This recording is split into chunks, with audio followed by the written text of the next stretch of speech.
भारत दुनिया का तीसरा सबसे बड़ा एनर्जी कंज्यूमिंग देश है। जैसे जैसे भारत तेजी से ग्रो कर रहा है, भारत की एनर्जी नीड साल दर साल बढ़ती जा रही है और अपनी एनर्जी नीड्स को पूरा करने के लिए भारत को हर साल बिलियंस ऑफ डॉलर्स पे करना पड़ता है। आपको जान के हैरानी होगी कि भारत सबसे ज्यादा क्रूड ऑयल इंपोर्ट करता है।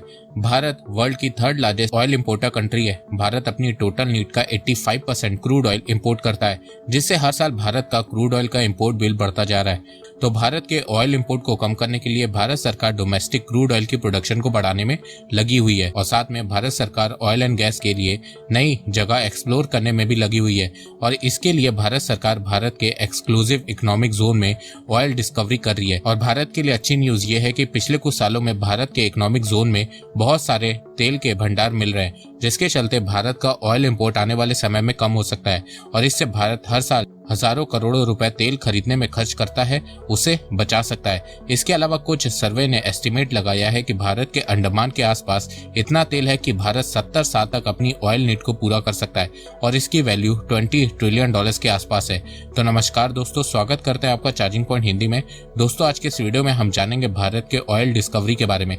तो जानने के लिए जुड़े रहिए आप इस वीडियो के साथ। दोस्तों, मैं ऐसे ही इंफॉर्मेटिव वीडियो बनाता हूं, तो अगर आपको इंफॉर्मेशनल वीडियो देखना पसंद है तो आप इस चैनल को सब्सक्राइब कीजिए, क्योंकि इससे मुझे बहुत ही सपोर्ट मिलेगा।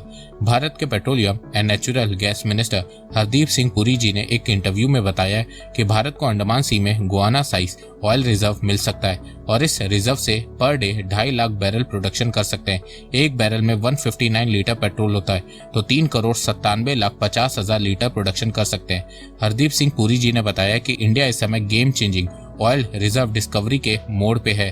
पुरी जी ने बताया कि अंडमान में मैसिव ऑयल रिजर्व मिल सकता है और इसकी साइज गुआना में जो ऑयल रिजर्व मिला है उतनी हो सकती है। साल 2015 में साउथ अमेरिका में गुआना कंट्री में अमेरिकन कंपनी एक्सॉन मोबाइल ने ऑयल डिस्कवरी की थी और इस रिजर्व में 11 billion barrel of oil reserve मिला था। आज के समय Guana daily 6.6 lakh barrel per day production कर रहा है और 2030 तक ये per day 1.3 million barrel production करने लगेगा। तेल मिलने से गुआना की इकोनॉमी पूरी तरह से ट्रांसफॉर्म हो गई है। गुआना की जीडीपी में 40%, 50%, 60% की ग्रोथ होने लगी है और इतना ही बड़ा ऑयल रिजर्व भारत के अंडमान सी में मिल सकता है। देखो, अंडमान में भारत को हमेशा से कई जगह पे हाइड्रोकार्बन के सबूत मिले, पर भारत कभी अंडमान को पूरी तरह से यूटिलाइज नहीं कर पाया था। 2017 से पहले भारत अपने इकोनॉमिक जोन में रिजर्व को ढूंढने में ज्यादा इंटरेस्टेड नहीं था, पर 2017 के बाद भारत सरकार ने OALP लॉन्च किया और एक्सप्लोरेशन में ज्यादा ध्यान देना शुरू किया और उसके बाद से भारत को न्यू रिजर्व भी मिलना शुरू हो गया। हरदीप सिंह पुरी जी ने बताया कि फाइनेंशियल ईयर 2024 में ONGC ने रिकॉर्ड 541 वेल्स में ड्रिलिंग करी थी, जिसमें से 103 एक्सप्लोरेशन वेल थी और 438 डेवलपमेंट वेल थी। आप लोग न्यूज देख रहे होंगे कि ONGC ने उत्तर प्रदेश में ड्रिलिंग की है, बिहार में की है। ONGC ने बताया कि अभी हम देश भर में 2.5 लाख स्क्वायर किलोमीटर एरिया में एक्सप्लोरेशन कर रहे हैं, पर आने वाले 5 सालों में इसे डबल 5 लाख स्क्वायर किलोमीटर कर देंगे और आने वाले 5 सालों में आपको इंडिया में back to back oil discovery की न्यूज भी देखने को मिल सकती है। और आप सब लोग प्रार्थना करो कि भारत को ऑयल रिजर्व मिल जाए, जिससे भारत ऑयल सेक्टर में आत्मनिर्भर हो जाएगा और फिर भारत को ग्लोबल सुपर पावर बनने से कोई नहीं रोक पाएगा। अब आप लोग सोच रहे होंगे कि भारत सरकार ये अब क्यों कर रही है, पहले क्यों नहीं कर रही थी? तो देखो, कई एक्सपर्ट के मुताबिक भारत आज जो एनर्जी कंज्यूम करता है उसका 3 गुना वो 2050 तक यूज करने वाला है, जिससे भारत में ऑयल एंड गैस की डिमांड बढ़ने ही वाली है। तो इसीलिए भारत अब अपने इकोनॉमिक जोन में ऑयल एंड गैस को ढूंढ रहा है। देखो, हर देश का अपना एक एक्सक्लूसिव इकोनॉमिक जोन होता है, जहां पे देश नेचुरल रिसोर्सेज की माइनिंग करते हैं ताकि देश को फायदा हो सके। भारत की बात करें तो भारत के पास भी एक्सक्लूसिव इकोनॉमिक जोन है, जो Arabian Sea, Bay of Bengal दोनों जगह पे है। भारत में 3 कैटेगरी है जहां पे नेचुरल रिसोर्सेज जैसे कि ऑयल, गैस, मिनरल्स पाए जाते हैं।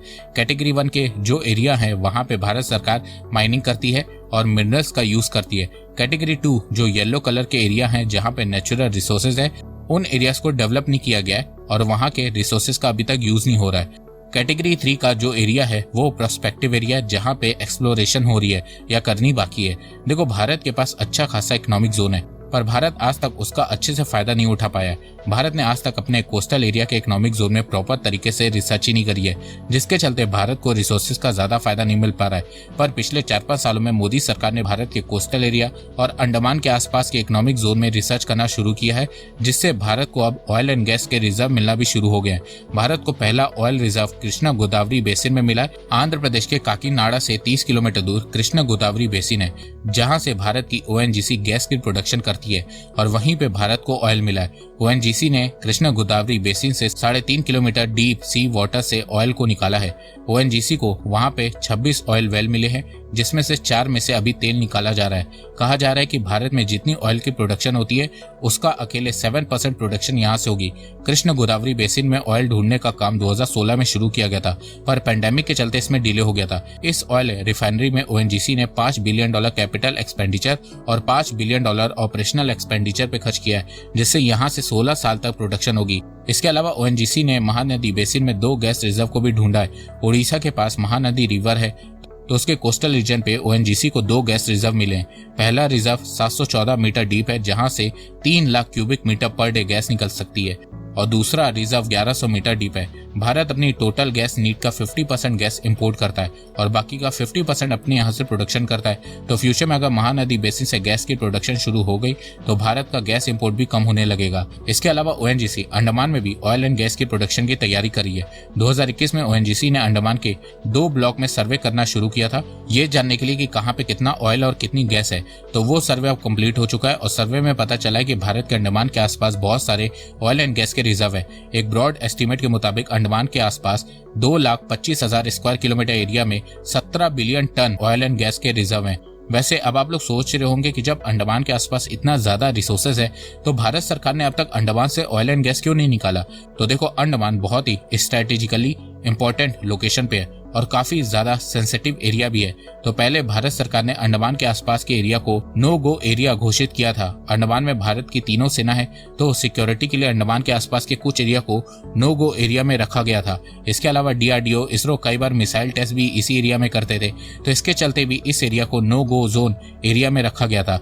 पर 2022 में भारत सरकार ने डीप सी एक्सप्लोरेशन स्टार्ट किया और साथ में नो गो एरिया को हटा दिया, जिसके बाद अंडमान में एक्सप्लोरेशन शुरू की गई। इसके अलावा geological issue, weather issue, lack of technology के चलते भी भारत को ऑयल एंड गैस के एक्सप्लोरेशन में डिले हुआ है। देखो, क्रूड ऑयल भारत की इकोनॉमी पे बहुत इंपैक्ट डालता है। क्रूड ऑयल की प्राइस बढ़ने से भारत में पेट्रोल और डीजल की प्राइस भी बढ़ने लगती है, जिसके चलते भारत में इन्फ्लेशन तेजी से बढ़ती है। तो इसीलिए भारत सरकार एक तरफ क्रूड ऑयल की प्रोडक्शन को बढ़ाने में लगी हुई है, साथ में क्रूड ऑयल के इंपोर्ट को भी कम करने के लिए भारत सरकार एथेनॉल ब्लेंडिंग पे भी काम कर रही है। भारत इस समय 10% एथेनॉल ब्लेंडिंग करता है। आने वाले 5 साल में भारत इसे 20% तक ले जाना चाहता है।